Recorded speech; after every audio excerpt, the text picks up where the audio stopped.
I'm joined now by the co-host of Pod Save America and Pod Save the World and President Obama's National Security Council spokesman, Tommy Vietor.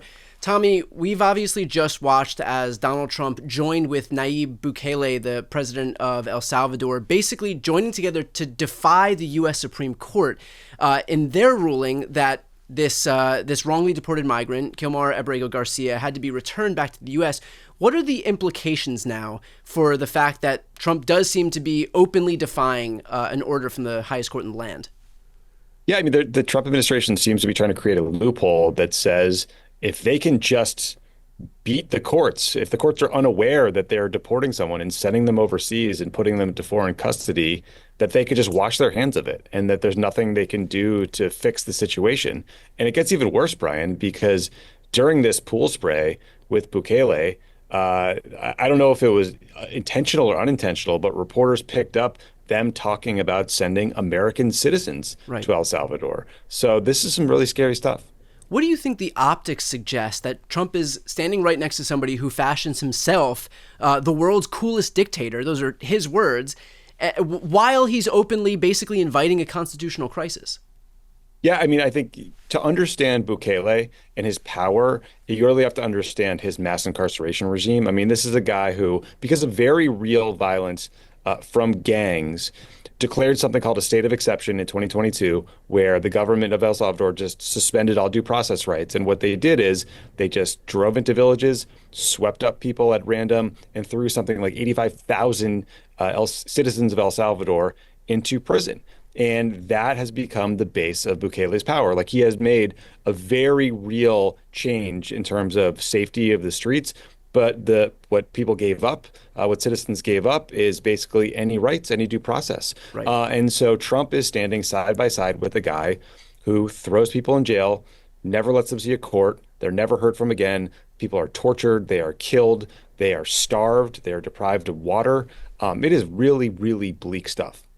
What do you make of the fact that both of these guys were kind of mocking the press, mocking Americans more broadly by saying, there's nothing we could do? I mean, you have the president of El Salvador claiming that he can't retrieve somebody from this prison, that the United States is paying El Salvador to house these folks, and then Trump saying that he can't do anything, as if he has no power as the president of the United States to pressure the guy sitting right next to him.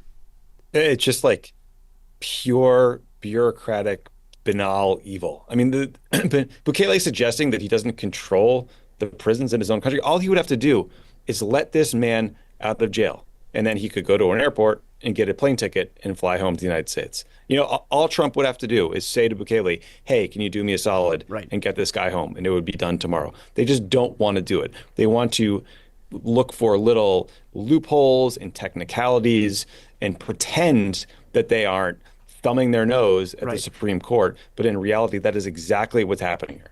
And so what happens now as far as the Supreme Court is concerned? Because in effect, if they go into court and the Trump DOJ lawyers say the same thing that Trump is saying in the Oval Office, then they're basically openly defying the Supreme Court. And so what happens after that? Well, yeah, it's a good question. I mean, I think it's worth pointing out that what the Trump administration says in a court of law is very different from what they say publicly. Right. Because if you lie in a court of law, you can be sanctioned, you can be disbarred, and there's real consequences. But people like Stephen Miller can go on TV and say up is down, black is white, and seemingly there's no consequences. So it's not entirely clear what happens next. We know that the Supreme Court has seemed very wary of ordering Trump to do things because they seem worried that he might buck them and create a real constitutional crisis. But in a lot of ways, it feels like we were already there. What do you make of the fact that we kind of expected that the Trump administration would engulf this country into a constitutional crisis at some point? What do you make of the fact that the hill he chose to die on was a ruling that was 9-0 against him? So it's not like he even has some wiggle room. I mean, when you lose Clarence Thomas and Samuel Alito, it kind of seems like you lost the plot when those guys are to the left of you. Yeah, that's not a place I'd want to be. I mean, it seems like the Trump administration's meta message is we're going to do whatever we want and no one can stop us. Doesn't matter if you're a court, doesn't matter if you're a member of Congress, doesn't matter if you're a foreign government. They're going to do what they're going to do, whether it's tariffs, deportations, you name it. I do think what we're seeing is a pretty broad, pretty sweeping attack on civil liberties and rights in this country. It is not just people being deprived of due process and sent to a foreign prison in El Salvador where they could be tortured and killed. It is also the sweeping up of college students for speech that the administration doesn't like and stripping away something like 1,000 student visas. So this is a very scary time. Tommy, let's talk about the political implications of this. I think that Republicans are probably guessing that this is a hill worth dying on because they can kind of get Democrats to be the ones that are putting their necks out there for somebody who, ultimately is just is an immigrant who they can claim as a member of MS-13, and basically drive home this narrative, drive home this wedge that Democrats are the people that are advocating for illegal aliens and gang members. And so, what do you think about the political implications of this? Yeah, I mean, you're right. I mean, I think Democrats are very wary after the last election about anything to do with immigration. They feel like we lost in part because we look soft on immigration. That's why you're seeing Democrats vote for bills in Congress like the Laken Riley Act, right, which are pretty harsh in terms of deportation authorities. And so I think when the administration said, look, this first plane load of 283 Venezuelan men, these are the worst of the worst. They're gang members, they're murderers, they're rapists, there's killers. There was an assumption that that's what actually had happened, because you would think, the very first time you deport all these people to a foreign prison, you would want to actually send the worst people. But what we have since learned is that, according to CBS News, 75% of the people sent to El Salvador have no criminal record either in here, Venezuela, or anywhere. And so what it seems like has happened in practice is ICE just swept up anybody with tattoos, right, or who had somehow gotten into their databases seemingly associated with Tren de Aragua or MS-13. And so what I hope Democrats take away from that is to understand that this isn't an immigration issue anymore.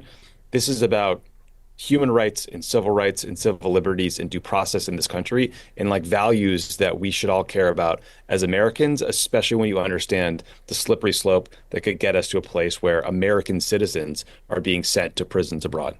And do you think that folks will look at that and we'll make the slippery slope argument. Do you think that is a hysterical argument to make, or do you think that is a well-founded argument to make, judging by the fact that, you have gone from suspected gang members who have proven to be, who've shown themselves to be completely innocent, to college students, to elementary school students who are getting rounded up now?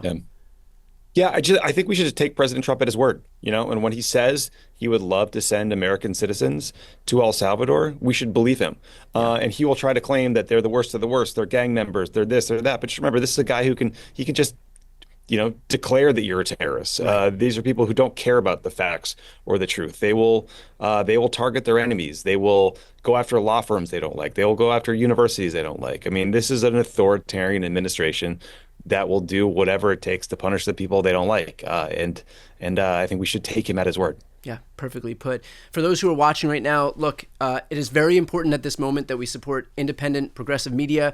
Highly recommend that if you're not yet subscribed to Pod Save America's YouTube channel or Pod Save the World's YouTube channel, I'll put the link right here on the screen and also in the post description of this video. Make sure to subscribe, help support this whole ecosystem, help grow the voices of folks who are doing good work, and that is exactly what Tommy and his coworkers are doing over there at Crooked Media. So, Tommy, appreciate you taking the time.